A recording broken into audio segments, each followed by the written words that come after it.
পৃথিবীর সর্বশ্রেষ্ঠ তিনটা ধর্ম, ইহুদিবাদ, খ্রিস্টবাদ আর ইসলাম। এই তিন ধর্মের উৎপত্তি হচ্ছে সাইয়েদনা ইব্রাহিম থেকে।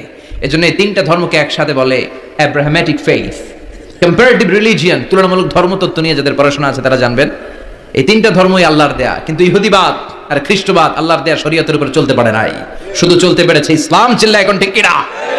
এই জন্য প্রতি নামাজে আমরা বলি গায়রিল মাগদুবি আলাইহিম ওয়ালাদ-দাল্লিন।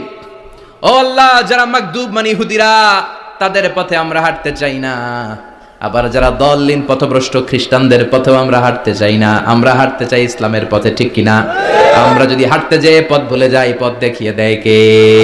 আমি যদি কোনোদিন পথ ভুলে যাই, হাতছানি দিয়ে কাছে নিও, মমতার বন্ধনে আমায় বেঁধে সব ভুল ক্ষমা করে